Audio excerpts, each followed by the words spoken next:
Castle Rock, episode 6, Filter. This episode is getting really good. The more, each week it gets really great. Okay, so the opening.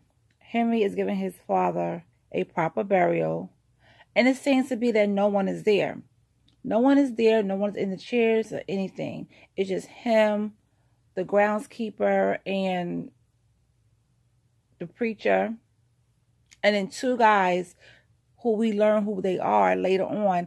Two guys are watching from the side. And those were the same two guys that were there last week at Pangborn's memorial. Well, not memorial, but, his memorial bridge service, ceremony. So that was, I was like, I was wondering how they was going to put those two guys into it, but it fit as the story builds up. So, after they watched and everything like that, they went in the RV and they left. Pangborn and the mysterious kid are having another conversation, and the kid tells Pangborn he needs something that was in that car, in Lacey's car, when he was in the back of the trunk. And he asked Pangborn, said he told Pangborn it was in Syracuse, and he was like, I have to take Ruth to the doctor. But after he was done with all that, he was going to go out and go get what he needed. So he had to go to the junkyard, look for it. With all those cars, he had to go look for it. So he told Pangborn that Ruth's biggest enemy is her time. Time is her enemy right now. So he looks at the kid with this crazy look, and then he moves, then he leaves. The kid goes into the house and looks around, and he lays on a bed. I don't know who bed it was, but he lays on the bed in his room.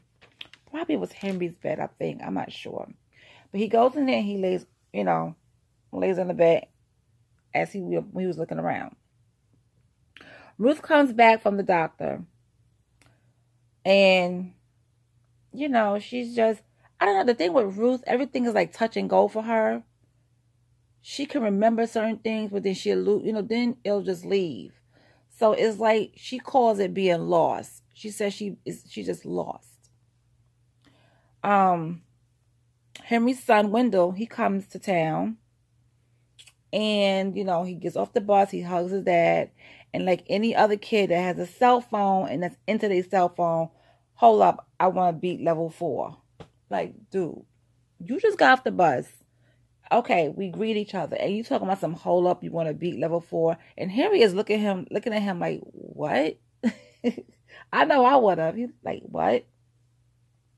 But their relationship is kind of rocky, because I guess Henry wasn't always there for his son, and he's supposed to go visit him and never got there. So his son is giving him a little bit of attitude. His energy is kind of off. Molly is on the phone, and she's talking to a potential customer, potential client, because she works in real estate. And they're asking her about all these things that has been happening. Are the children going to be okay? We heard about the fires, and she's trying to explain to them certain things, that everything is fine. You have nothing to worry about. But when she looks out the window, she sees the dead preacher, which is Henry's father, with bandages on his face. She keeps seeing that she keeps seeing it. So she got quiet on the phone. And that didn't make it any better for the client, because if I know I'm on the phone with somebody and I'm trying to find out if this town is safe, if my kids are going to be safe, what's going on with these fires, and then you're talking to me and all of a sudden you just don't talk, that's it. No deal. So the kid is standing outside of Ruth's window. She sees him and she just starts staring. And he's standing outside. So Wendell said, who is that? And Henry looked out the window as well. So they all three are looking out the window. And Wendell, was asking, well, Dad, who is that? And Henry said, that's my client. So Henry, as soon as he saw that, he immediately got on the phone. And when he got on the phone, my first guess, I was like, okay, he's calling Juniper Hill. He's calling Juniper Hill. So Henry goes out to the garage house and the house out back. And the kid is watching Henry on tapes that his father had when he used to be out in the woods. He's watching Henry on tapes. And Henry asks him, "What are you doing?" So the kid never replied. So he turns off the TV. And Henry says to him, "I've made some phone calls. I have great news."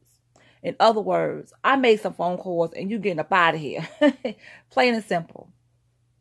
So Henry takes him to Juniper Hill.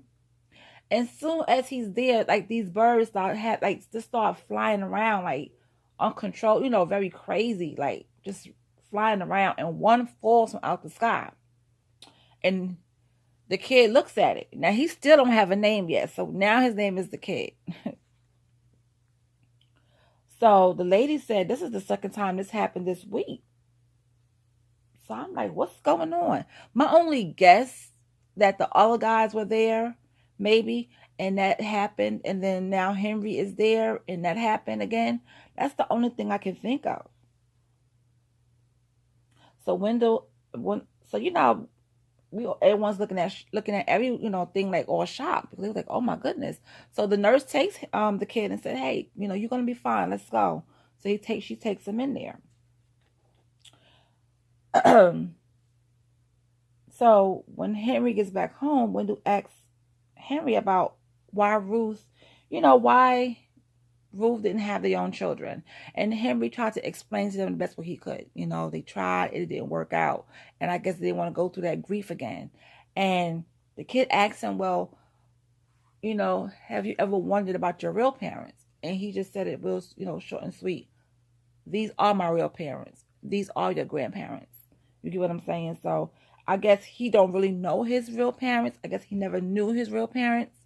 But I hope they do touch on that, because this got renewed for a second season. So I hope they do touch on that subject, because I would like to know what happened to his real parents as well.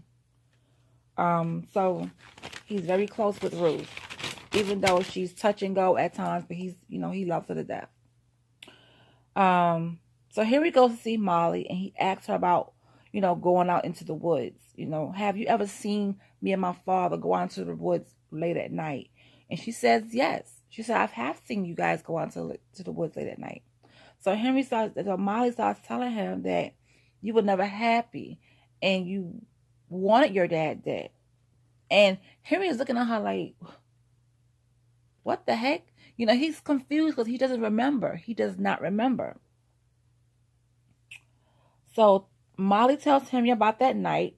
And she also said when she was in his dad's room, I was in the room, and she said, "I can feel you, your presence, your emotion." And she said, "We killed him together." And he's like, "What are you talking about?" So she said that after she killed Mr. Deaver, Henry's dad, she can feel that Henry was relieved when Mr. Deaver died. So we need to know what happened really with Henry Deaver, and his father. What really happened between those two? What was their relationship like? I hope they really get into that. And for her to say that, I would have thought she's crazy too. I would have said, "You are one crazy fool." Like Henry did tell her, "You are crazy."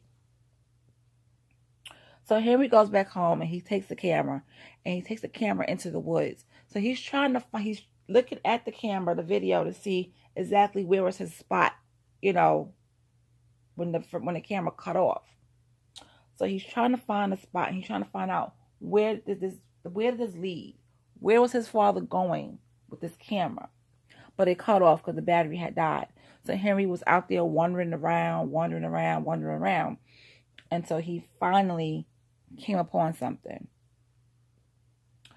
Pangborn goes to the junkyard. He finds the car that he needs.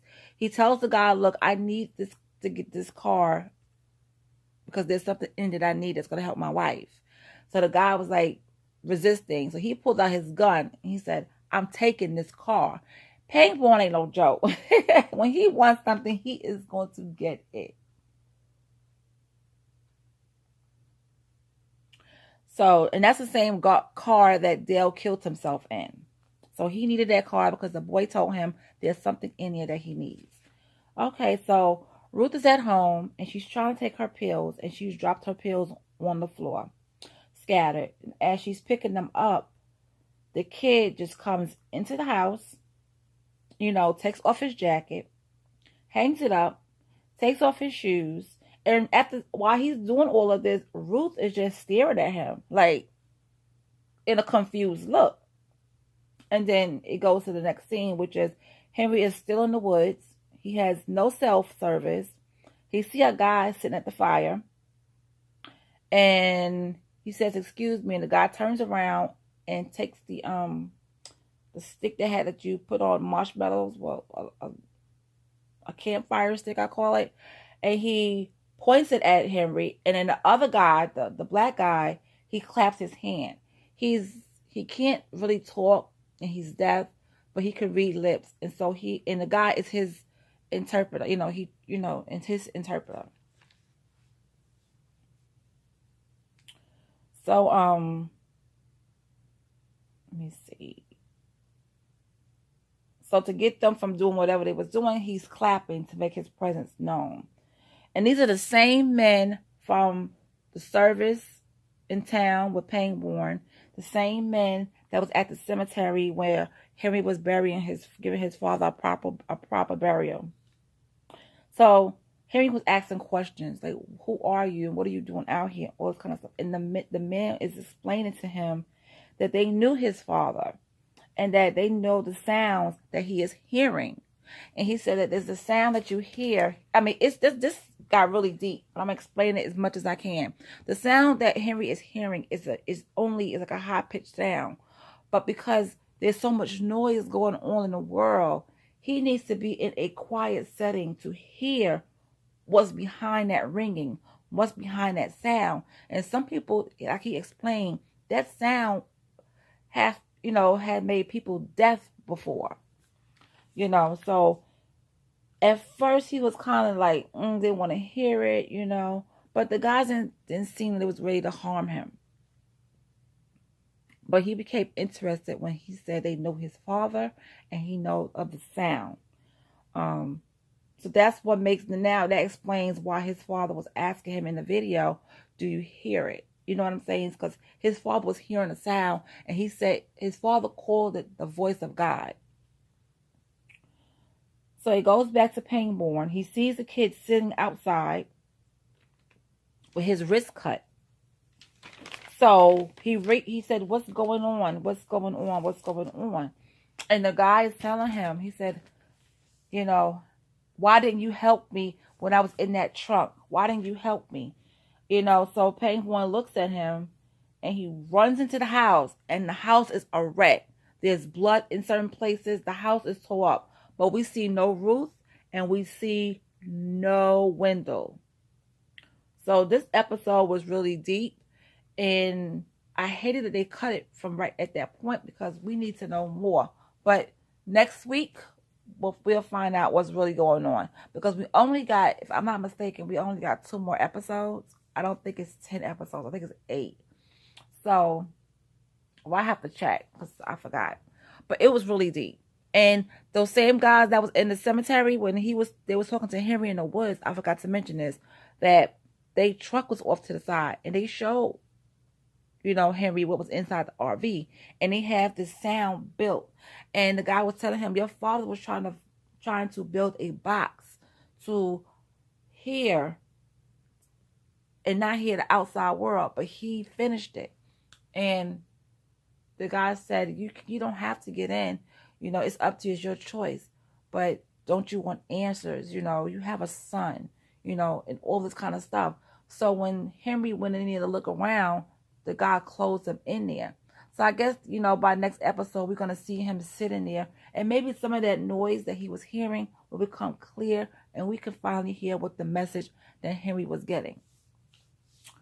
All right, guys. So that is it. I hope whoever watched Castle Rock episode 6 Filter had a good time with it and got a lot of information from it, because it's getting deeper and deeper as the show goes on. So you guys have a great day, and I will talk to you later.